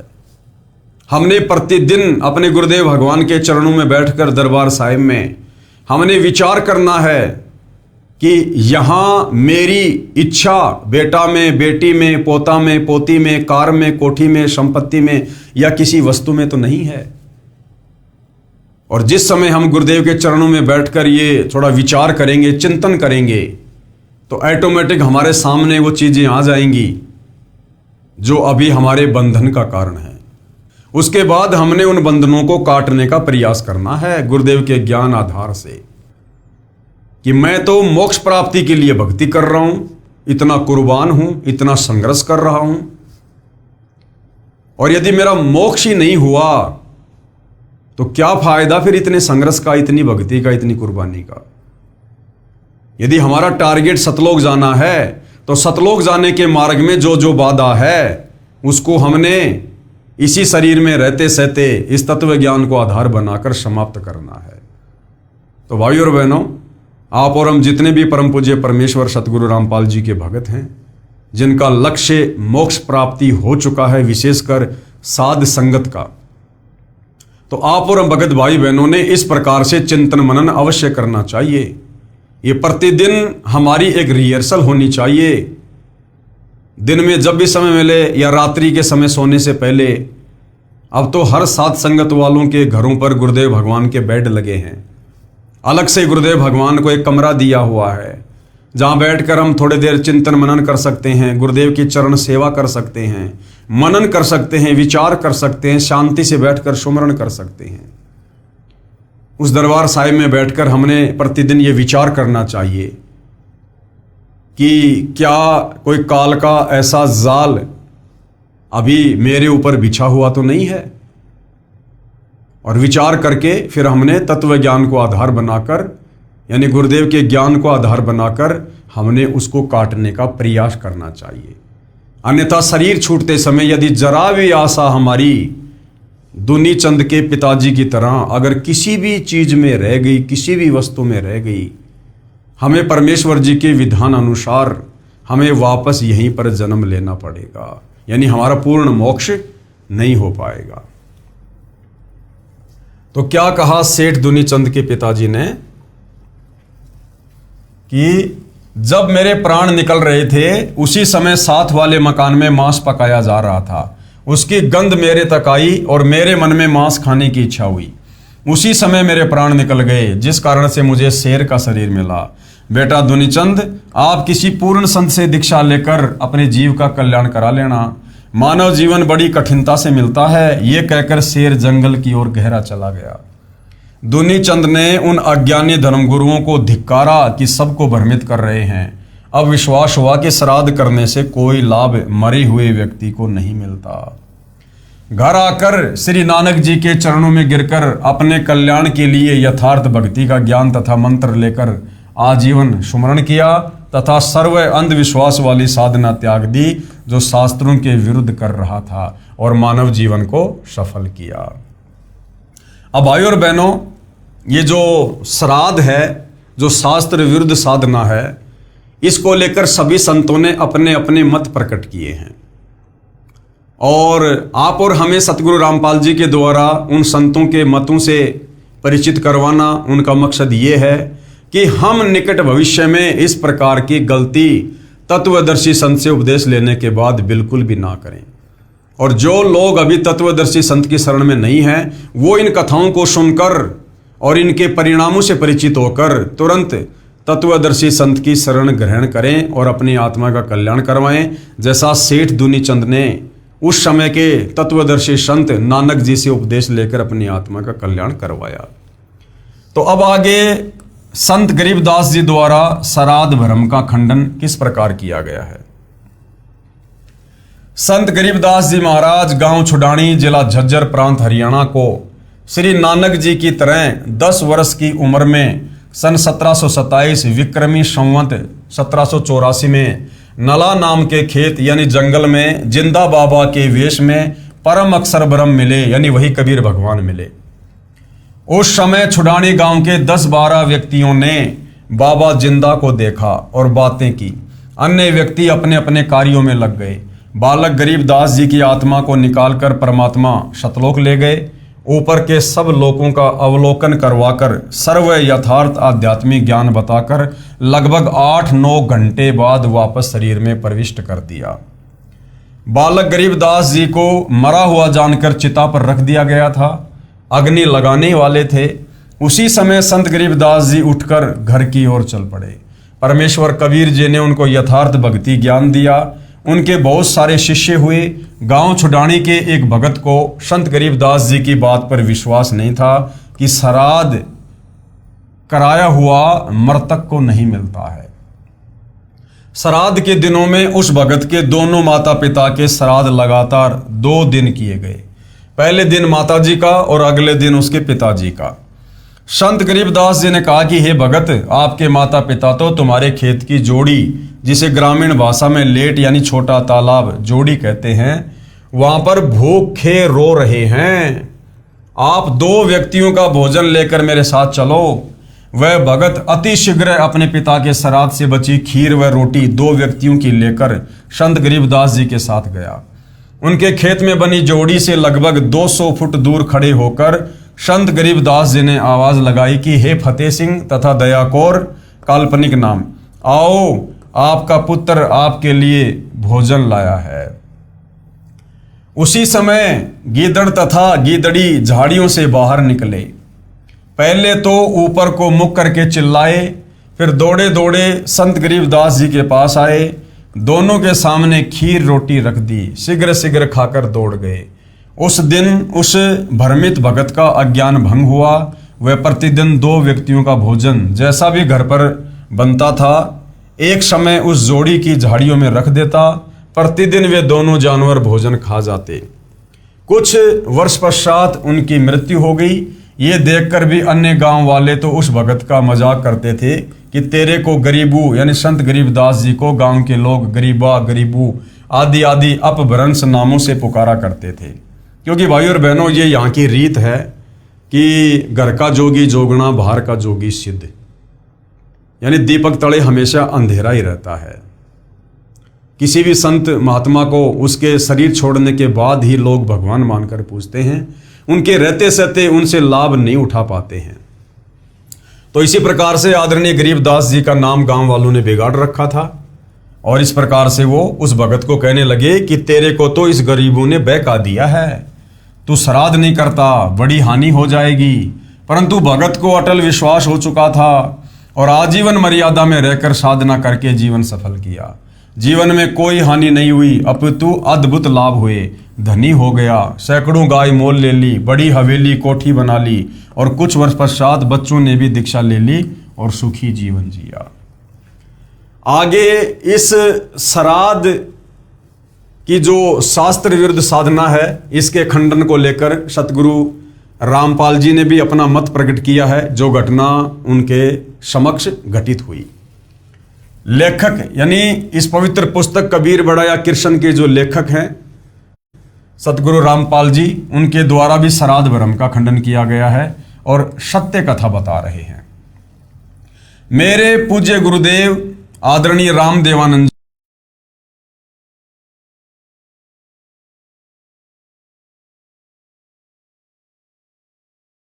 जी, गांव बड़ा पैतावाश, तहसील चरखी दादरी, जिला भिवानी, प्रांत हरियाणा के निवासी थे, जो लगभग 16 वर्ष की उम्र में पूर्ण परमात्मा की प्राप्ति के लिए अचानक घर त्याग कर निकल गए। प्रतिदिन पहनने वाले वस्त्रों को अपने ही खेतों के निकट घने जंगल में किसी मरे हुए पशु की अस्थियों के पास डाल गए। शाम को घर ना पहुंचने के कारण घर वालों ने जंगल में तलाश की। रात्रि का समय था। कपड़े पहचान कर दुखी मन से पशु की अस्थियों को बच्चे की अस्थियां जानकर उठा लाए तथा ये सोचा कि बच्चा जंगल में चला गया था, किसी हिंसक जानवर ने खा लिया। अंतिम संस्कार कर दिया। सारी क्रियाएं की, 13वीं बरसोदी आदि की तथा श्राद्ध भी निकालते रहे। लगभग 104 वर्ष की आयु प्राप्त होने के उपरांत आदरणीय रामदेवानंद जी अचानक अपने गांव बड़ा पैतावास, जिला भिवानी, तहसील चरखी दादरी, हरियाणा में पहुंच गए। स्वामी जी का बचपन का नाम श्री हरिद्वारी जी था तथा पवित्र ब्राह्मण कुल में जन्म था। मुझदास को पता चला, यानी सतगुरु रामपाल जी कह रहे, जब मुझे इस बात का पता चला तो मैं भी उनके दर्शनों के लिए पहुंच गया। स्वामी जी की भाभी जी जो लगभग 92 वर्ष की आयु की थी, मैंने उस बुढ़िया से पूछा कि हमारे गुरुजी के घर त्याग जाने के उपरांत क्या महसूस किया। उस बुढ़िया ने बताया कि मेरा विवाह हुआ तब मुझे बताया गया कि इनका एक भाई हरद्वारी था जो किसी हिंसक जानवर ने जंगल में खा लिया था, उसके श्राद्ध निकाले जा रहे हैं। मुझे भी इनके श्राद्ध निकालने को कहा गया। बुढ़िया ने बताया कि 70 श्राद्ध तो मैं अपने हाथों से निकाल चुकी हूँ। यानी आदरणीय रामदेवानंद जी जिंदा हैं और ये नादान धर्म गुरु उनके श्राद्ध निकलवा रहे थे। जब कभी फसल अच्छी नहीं होती या कोई घर का सदस्य बीमार हो जाता तो अपने पुरोहित यानी गुरुजी से कारण पूछते तो वह कहा करता था कि हरद्वारी वो पितर बना हुआ है, वो तुम्हें दुखी कर रहा है, श्राद्धों के निकालने में कोई अशुद्धि रही है, अब की बार सारी क्रिया मैं स्वयं आकर अपने हाथों से करूंगा। पहले मुझे समय नहीं मिलता था क्योंकि एक ही दिन में कई कई जगह श्राद्ध क्रियाएं करने जाना पड़ा, इसलिए बच्चे को भेजा था। तब तक कुछ भेंट चढ़ाओ ताकि उसे शांत किया जाए।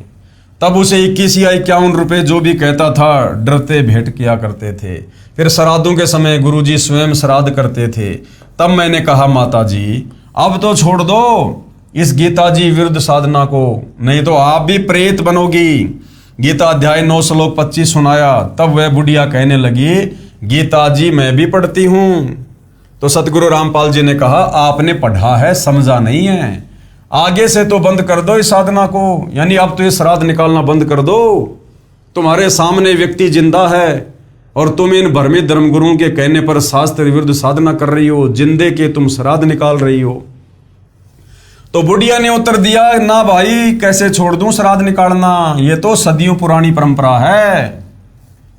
हे पाठकों, ये दोष भोली आत्माओं का नहीं है, ये दोष मूर्ख गुरुओं का, नीम हकीमों का है, जिन्होंने अपने पवित्र शास्त्रों को समझे बिना मनमाना आचरण यानी पूजा का मार्ग बता दिया, जिस कारण न तो कोई कार्य सिद्ध होता है, न परम गति तथा न कोई सुख मिलता है। और इसका प्रमाण गीता जी अध्याय 16 श्लोक नंबर 23 और 24 कि हे अर्जुन, शास्त्र विधि को त्याग कर जो मनमाना आचरण करते हैं उनकी ना कोई परम गति होती है, ना उनको सिद्धि होती है, ना उनका कोई कार्य सिद्ध होता है। अब आगे हिंदू समाज के श्रद्धालुओं ने जनता की अदालत में कबीर जी के वकील सतगुरु रामपाल जी से अध्यात्म में रुचि लेते हुए और क्या सवाल किया। यदि किसी के माता पिता भूखे हों, वे दिखाई देकर कहें तो वह पुत्र नहीं जो उनकी इच्छा पूरी ना करे। तो कबीर जी के वकील सतगुरु रामपाल जी ने क्या कहा, शंका समाधान। यदि किसी का बच्चा कुएं में गिरा हो वह तो चिल्लाएगा कि मुझे बचा लो, पिताजी आ जाओ, मैं मर रहा हूं। वह पिता मूर्ख होगा जो भावुक होकर कुएं में छलांग लगाकर बच्चे को बचाने की कोशिश करके स्वयं भी डूबकर मर जाएगा। तो क्या विधि अपनानी चाहिए? बच्चे को भी नहीं बचा पाएगा, उसको चाहिए कि लंबी रस्सी का प्रबंध करे, फिर उस कुएं में छोड़े, बच्चा उसे पकड़ ले, फिर बाहर खींचकर बच्चे को कुएं से निकाले। इसी प्रकार शास्त्र विधि त्याग कर मनमाना आचरण पूजा करके जो पितर बन चुके हैं, संतान को भी वो पितर बनाने के लिए पुकार रहे हैं कि हमारे श्राद्ध निकालो और तुम भी मरने के बाद हमारे जैसे दुखी हो जाओ, पितर बन जाओ। तो समझदार व्यक्ति ने क्या करना चाहिए? तत्व ज्ञान को समझकर, अब तत्व ज्ञान को कैसे समझोगे? तत्वदर्शी सतगुरु रामपाल जी के सत्संग सुनकर, उनके द्वारा लिखी गई पुस्तकों को पढ़कर जो आपको पढ़ाई जा रही है। तत्व ज्ञान को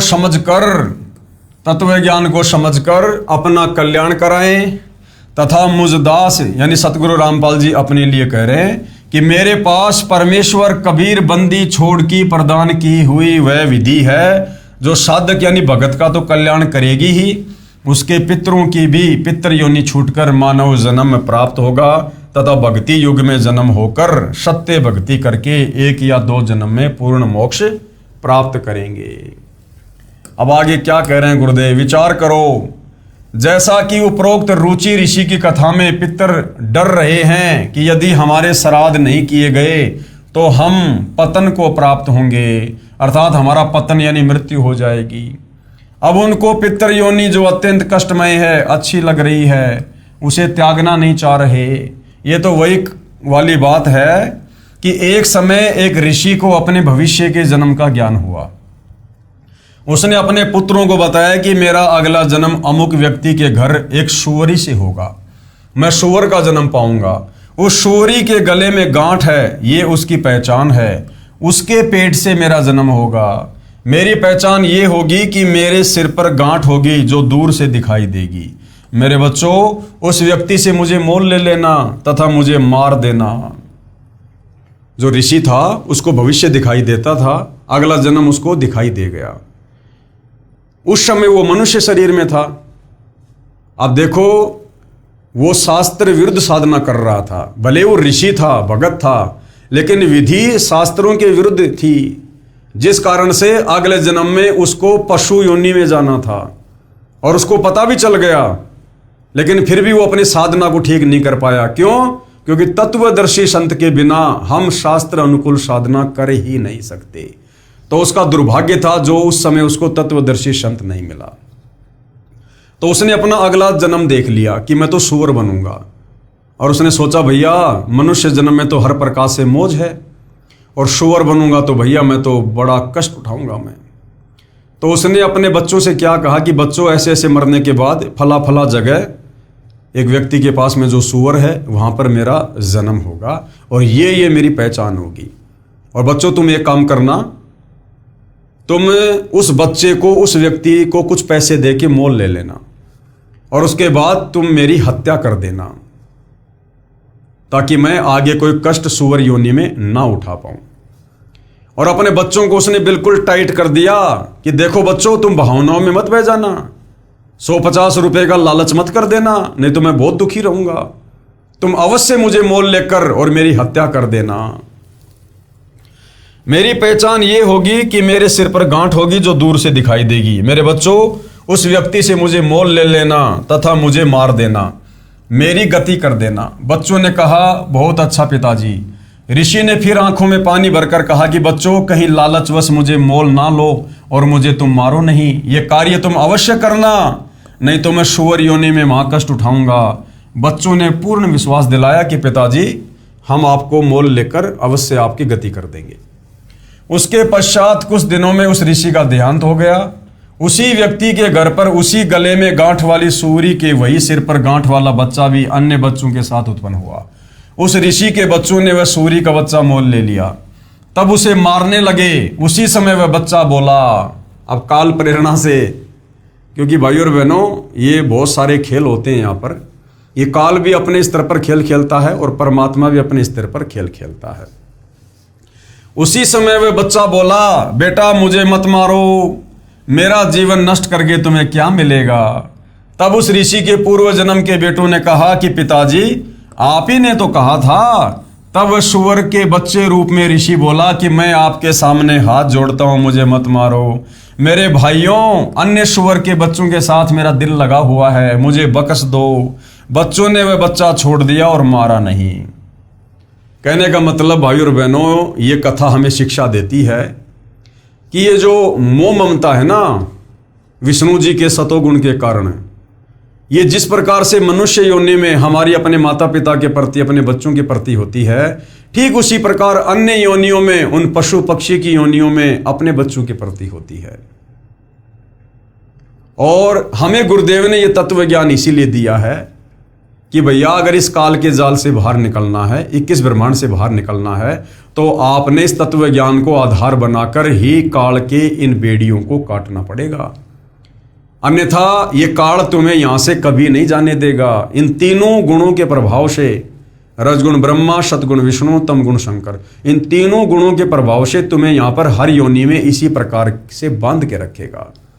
जिस प्रकार आज तुम मनुष्य योनि में मगन हो, इसी प्रकार कल को जब सूअर बनोगे, कुत्ते बनोगे, गधे बनोगे, गंदी नाली के कीड़े बन जाओगे, तो भी अपने बच्चों में इसी प्रकार से प्यार प्रेम रहेगा। वो गंदी नाली का कीड़ा भी मरना नहीं चाहता है, मरने को बहुत ज्यादा बुरा मानता है, उस कीट योनि को सर्वश्रेष्ठ योनि मानता है। एक कुत्ते की योनि प्राप्त करके भाइयों और बहनों, आज हम मनुष्य जन्म में देख रहे हो कितना दुखी रहता है। खाज लग जाती है, कीड़े पड़ जाते हैं, एक्सीडेंट हो जाता है, पैर टूट जाता है, सारा दिन भूखा प्यासा गर्मी बरसात सर्दी हर प्रकार से कष्ट उठाता है। खाने को रोटी नहीं मिलती तो कहीं बाहर जाकर गोबर खाता है, लैट्रिन खाता है। लेकिन भाई और बहनों, उस कुत्ते की योनि में माँ कष्ट भोग रहा वो प्राणी भी मरना नहीं चाहता। उसे भी अपने शरीर से उतना ही प्यार और प्रेम है, अपने बच्चों से, अपने परिवार से उतना ही प्यार और प्रेम है जितना आज मनुष्य योनि में आप और हमें है। तो यदि ये तत्व ज्ञान प्राप्त करके सतगुरु रामपाल जी से यदि हमने इस मोह माया के बंधन को नहीं काटा, विचार विमर्श करके, भक्ति करके, तो भला भगत होकर उस कुत्ते में और हमारे में क्या अंतर रह जाएगा यदि हमने तत्वदर्शी संत की शरण प्राप्त करके मोक्ष प्राप्त नहीं किया। तो मुझे बख्श दो, बच्चों ने वह बच्चा छोड़ दिया और मारा नहीं। इस प्रकार ये जीव जिस भी योनि में उत्पन्न हो जाता है उसे त्यागना नहीं चाहता, जबकि ये शरीर एक दिन सबका जाएगा। इसलिए भावुकता में न बहकर विवेक से कार्य करना चाहिए। गुरुदेव कह रहे हैं हमने भावुकता में नहीं बहना चाहिए। ये बेटा बेटी, माता पिता, कार कोठी, पोता पोती, असंख्य जन्म हो गए हमें प्राप्त होते हुए। मनुष्य शरीर में थे तब भी वो हमें बहुत प्यारे लगा करते थे। हम उन्हीं की व्यवस्थाओं में दिन रात लगे रहते थे, दुनिया भर का कष्ट उठाया करते थे। लेकिन क्या आज वो पोता पोती, बेटा बेटी, कार कोठी हमारे साथ में है? विचार करो, मैं पवन दास, मैं पिछले जन्म में इंदिरा गांधी के शरीर में था और इंदिरा गांधी के शरीर में मुझे सारी व्यवस्था प्राप्त थी और इंदिरा गांधी का परिवार आज भी चल रहा है। बहुत ज़्यादा संपत्ति है उनके पास में। वो संपत्ति दी किसने? उस जन्म में इस पवन दास ने दी। और आज मेरा जन्म एक सामान्य परिवार में है और यदि मुझे पता चल जाए इस बात का कि उस समय मैं इंदिरा गांधी के शरीर में था और आज जो गांधी परिवार सुख भोग रहा है वो मेरे द्वारा दी गई संपत्ति है, और मैं यदि आज मांगने जाऊं तो मुझे वो राहुल गांधी, प्रियंका गांधी या सोनिया गांधी एक सुई की नोक भी नहीं दे सकती, सुई की नोक भी। तो ये काल इस प्रकार से हमारे साथ में धोखा करता है। इसलिए गुरुदेव भगवान कह रहे हैं कि भावुकता में आकर कोई फैसला नहीं लेना चाहिए, कोई काम नहीं करना चाहिए।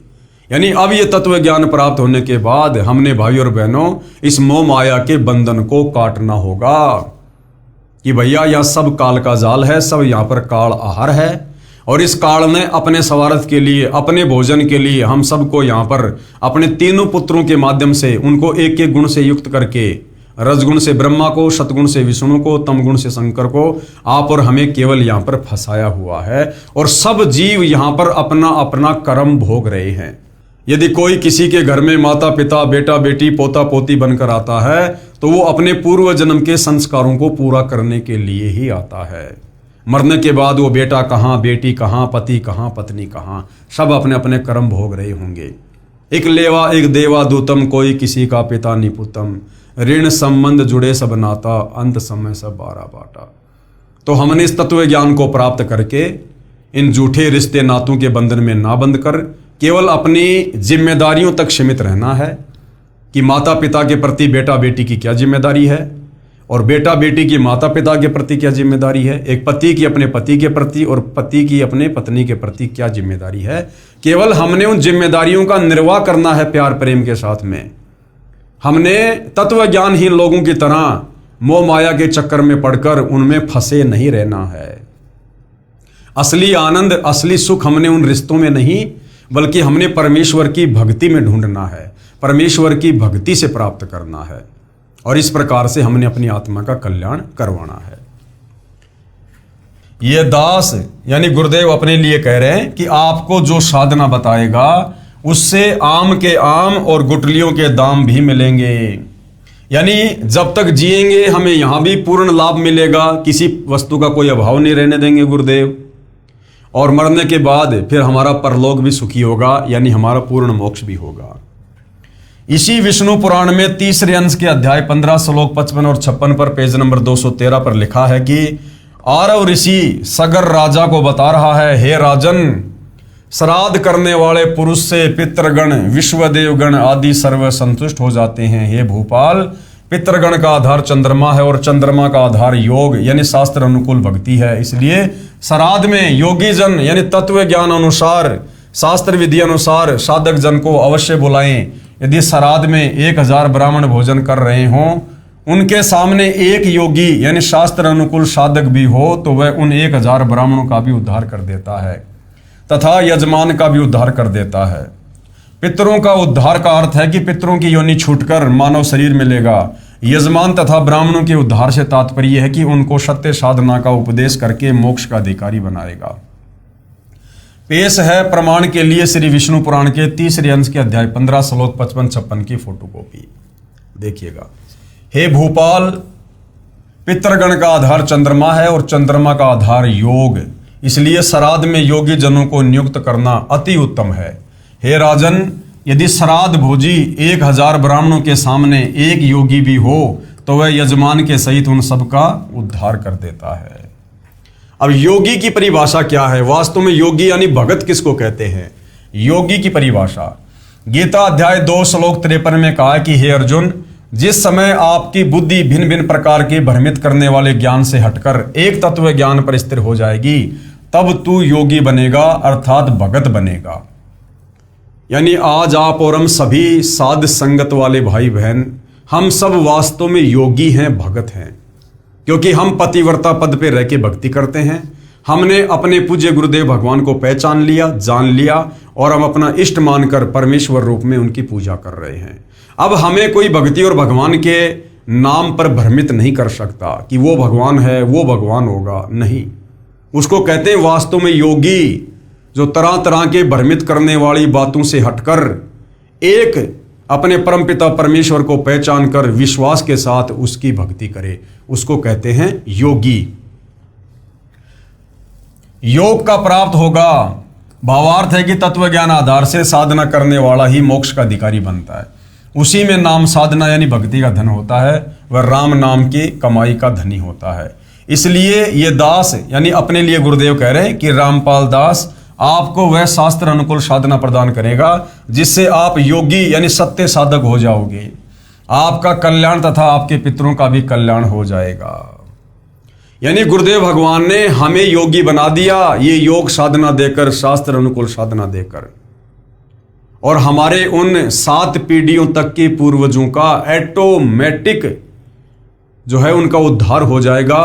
वो आज चाहे प्रेत योनि में है, पितर योनि में है, भूत योनि में है, पशु पक्षी योनि में है, चाहे स्वर्ग में है, कहीं पर भी हैं, वहां से गुरुदेव भगवान की शास्त्र अनुकूल साधना जो आप और हम कर रहे हैं, इस साधना के चलते हमारी 7 पीढ़ियों तक के पूर्वज मानव शरीर प्राप्त करेंगे।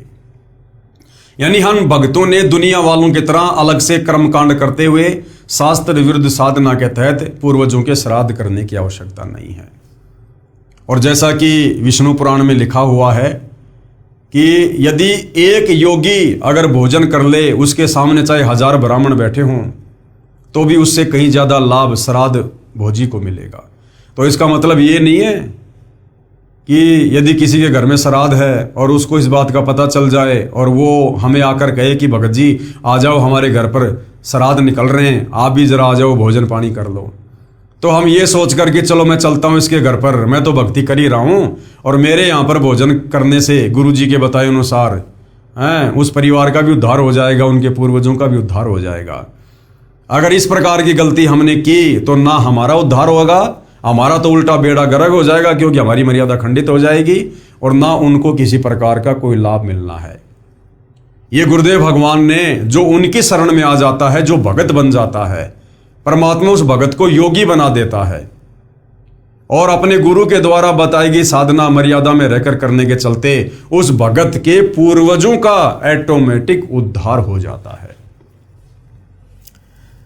जैसा कि विष्णु पुराण 3रे अंश अध्याय 15 श्लोक 13 से 17 पेज नंबर 210 पर लिखा है कि देवताओं के निमित्त श्राद्ध पूजा में अयुग्म संख्या 3, 5, 7, 9 की संख्या में ब्राह्मणों को एक साथ भोजन कराएं तथा उनका मुंह पूर्व की ओर बैठाकर भोजन कराएं तथा पितरों के लिए श्राद्ध पूजा करने के समय युग्म संख्या 2, 4, 6, 8 की संख्या में उत्तर की ओर मुंह करके बैठाएं तथा भोजन कराएं। विचार करने की बात यह कि इसी विष्णु पुराण इसी 3रे अंश के अध्याय 15 में श्लोक 55-56 पर पेज नंबर 213 पर यह भी तो लिखा है कि एक योगी यानी शास्त्र अनुकूल सत्य साधना करने वाला अकेला ही पितरों तथा 1000 ब्राह्मणों तथा यजमान सहित सबका उद्धार कर देगा। क्यों ना हम एक योगी की खोज करें जिससे सर्व लाभ प्राप्त हो जाएगा। और वो एक योगी कौन है? वर्तमान में सतगुरु रामपाल जी, अर्थात गुरुदेव भगवान के कहने का मतलब है कि इतना ताम झाम करने की आवश्यकता नहीं है। दुनिया भर का भोजन बनाना, पंडितों को बुलाना, ये तामझाम करने की जरूरत नहीं है। आप सीधे सीधे तत्व ज्ञान को समझकर तत्वदर्शी संत से नाम उपदेश लो और मर्यादा में रहकर भक्ति करो। ऐसा करने से आपके पूर्वजों का ऑटोमेटिक उद्धार हो जाएगा। कबीर परमेश्वर जी ने कहा है कि एक साधे सब सदे, यानी एक को इष्ट मानकर पूजने से, और सब साधे सब जाए। एक साधे सब सदे, एक तत्वदर्शी संत को अपना इष्ट मानकर उसके बताए अनुसार भक्ति करने से हमारी सर्व साधना सफल हो जाएगी। हमारे श्राद्ध भी आ जाएंगे, पिंडदान भी आ जाएंगे, देव पूजा भी आ जाएगी, सारी पूजा आ जाएगी। एक साधे सब सदे और सब साधे सब जाए। और यदि हमने सबकी अलग अलग पूजा करनी शुरू कर दी, शास्त्र विरुद्ध साधना शुरू कर दी, तो हमारा सर्व नाश हो जाएगा। और माली सींचे मूल को फले फूले आगाए। जिस प्रकार एक माली होता है जो बगीचा लगाता है, वो क्या करता है, वो पौधे की जड़ में पानी देता है, तो पौधे की जड़ को सींचने से पूरा पौधा अपने आप बड़ा हो जाता है। और यदि वो पौधे के अलग अलग भागों में पानी दे, उनके पत्तों में पानी डाले, टहनियों पे पानी डाले और जड़ में पानी ना डाले, तो क्या होगा, वो पौधा सूख जाएगा। तो हमने एक तत्वदर्शी संत को यानी अपने गुरु को अपना इष्ट मानकर पूजना होगा। उन्हीं के बताए अनुसार मर्यादा में रहकर शास्त्र अनुकूल साधना करनी होगी, धर्म कर्म करने होंगे, जिसके चलते हमारा भी उद्धार और हमारे पूर्वजों का भी उद्धार और आने वाले 101 पीढ़ियों का भी उद्धार। ये दास यानी अपने लिए गुरुदेव कह रहे हैं, ये दास रामपाल दास भी धार्मिक अनुष्ठान श्रद्धा से पूजा करता और कराता है, जिसके करने से साधक यानी भगत पितृभूत नहीं बनता, अपितु पूर्ण मोक्ष प्राप्त करता है। तथा जो पूर्वज गलत साधना शास्त्र विधि त्याग कर मनमाना आचरण अर्थात पूजा करके पितृ बने हुए हैं, उनका भी छुटकारा हो जाता है। यही प्रमाण इसी विष्णु पुराण पेज 209 पर इसी तीसरे अंश के अध्याय 14 श्लोक 20 से 31 में भी लिखा है कि जिसके पास श्राद्ध करने के लिए धन नहीं है, तो वह यह कहे, हे पितृगणों, आप मेरी भक्ति से तृप्ति लाभ प्राप्त करो, क्योंकि मेरे पास श्राद्ध करने के लिए धन नहीं है। कृपया पाठक जन विचार करें कि जब भक्ति यानी मंत्र जाप की कमाई से पितृ तृप्त हो जाते हैं, तो फिर अन्य कर्म कांड करने की क्या आवश्यकता है। ये सर्व प्रपंच ज्ञानहीन गुरु लोगों ने अपने उदर पोषण के लिए ही किया है, क्योंकि गीता अध्याय 4 श्लोक 33 में भी लिखा है कि द्रव्य यानी धन द्वारा किया यज्ञ धार्मिक अनुष्ठान से ज्ञान यज्ञ यानी तत्व ज्ञान आधार पर नाम जाप साधना श्रेष्ठ है। एक और विचारणीय विषय है कि विष्णु पुराण में पितृ व देव पूजने का आदेश एक ऋषि का है, तथा वेदों व गीता जी में पितरों व देवताओं की पूजा का निषेध है। जो आदेश ब्रह्म यानी काल रूपी ब्रह्म भगवान का है, यदि पुराणों के अनुसार साधना करते हैं तो प्रभु के आदेश की अवहेलना होती है, जिस कारण से साधक दंड का भागी होता है। यानी इन पुराणों में श्राद्ध निकालने की या अन्य भक्ति करने की जो भी विधि लिखी हुई है, वो हमारे वेद और गीता जी के विरुद्ध है। ये पुराण ऋषियों का विशेष अनुभव है, और इन ऋषियों का अनुभव जो वेद और गीता जी से मेल नहीं खाता है, वो हमारे किसी काम का नहीं है। तो कहने का मतलब है, यदि हम इन पुराणों के अनुसार भक्ति साधना करते हैं, तो ये परमात्मा के आदेश की अवहेलना है, और परमात्मा के आदेश की अवहेलना करने का मतलब है हम किसी भी प्रकार से मोक्ष प्राप्त नहीं कर सकते।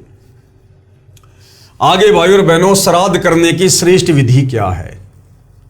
अब जनता की अदालत में जनता अध्यात्म में रुचि लेते हुए जो जो प्रश्न कबीर जी के वकील सतगुरु रामपाल जी से कर रही है, सतगुरु रामपाल जी उनकी प्रत्येक शंका का समाधान, प्रत्येक सवाल का जवाब उन्हीं हिंदू धर्मशास्त्रों को आधार बनाकर जनता की अदालत में दिखा कर रहे हैं, जिसके चलते पढ़ी लिखी जनता अपनी आंखों से सारे प्रमाण देखकर सत्य को स्वीकार कर रही है कि वास्तव में हमारे इन नादान तत्व ज्ञानहीन धर्मगुरु आचार्य शंकराचार्यों ने ना केवल हमें बल्कि हमारे पूर्वजों को भी शास्त्र विरुद्ध साधना करवाकर उनकी दुर्गति ही करवाई है, और आज उनके श्राद्ध निकलवाकर पिंडदान करवाकर हमें भी उन्हीं प्रेत योनियों में भेजने की तैयारी कर रहे हैं।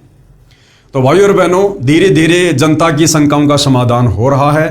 जनता सत्य से परिचित हो रही है, अपने ही धर्मशास्त्रों से परिचित हो रही है और अध्यात्म में उनकी रुचि बढ़ रही है। तो भाइयों और बहनों, जनता की अदालत में ये मामला इसी प्रकार से जारी रहेगा। सतगुरु रामपाल जी ने सर्व हिंदू धर्म ग्रंथों से सर्व प्रमाण दिखा दिखा के जनता के दिलो दिमाग में ये बैठा देना है कि आपके पूर्वज भी शास्त्र विरुद्ध साधना करने के चलते, इन्हीं धर्म गुरुओं के द्वारा भ्रमित साधना को करने के चलते आज उन प्रेत योनियों में, पितृ योनियों में कष्ट भोग रहे हैं। और आप आत्माओं से भी वो श्राद्ध निकलवाकर, कर्मकांड करवाकर, शास्त्र विरुद्ध साधना करवाकर उन्हीं आपके पितरों के पास, उन पितृ योनियों में भेजने की तैयारी हो रही है। और यदि समय रहते आप जियों ने तत्वदर्शी संत के ज्ञान को समझकर उनसे उपदेश ग्रहण नहीं किया तो अंत में आपकी भी वही दुर्गति होगी जो दुर्गति आपके उन पूर्वजों की हो रही है। तो पढ़ी लिखी जनता है, अपनी आंखों से, अपने ही धर्मशास्त्रों से सर्व प्रमाण देखकर समझ रही है, विचार कर रही है, विवेचन कर रही है और धीरे धीरे सतगुरु रामपाल जी इस पवित्र पुस्तक कबीर बड़ा या कृष्ण के माध्यम से जनता की तमाम शंकाओं का समूल समाधान कर देंगे। और समाधान करने के उपरांत ये शिक्षित जनता अवश्य वर्तमान में जगत गुरु तत्वदर्शी संत रामपाल जी से शास्त्र अनुकूल साधना लेकर अपनी आत्मा का कल्याण करवाएंगी, ऐसी हमें आशा है। तो भाइयों और बहनों, जनता की अदालत में मुकदमा इसी प्रकार से जारी रहेगा जब तक ये मुकदमा किसी ठोस निर्णय पर नहीं पहुंच जाता है। तो आज के वीडियो में केवल इतना ही। कल फिर हम परमपिता परमेश्वर जी के आशीर्वाद से आगे की चर्चा के लिए आप भाई बहनों की सेवा में हाजिर होंगे। तब तक पूज्य गुरुदेव भगवान हम सबको आज्ञा दें, आशीर्वाद दें, सद्बुद्धि दें, हमारा मार्गदर्शन करें। बंदी छोड़ सतगुरु रामपाल जी परमेश्वर जी की जय हो।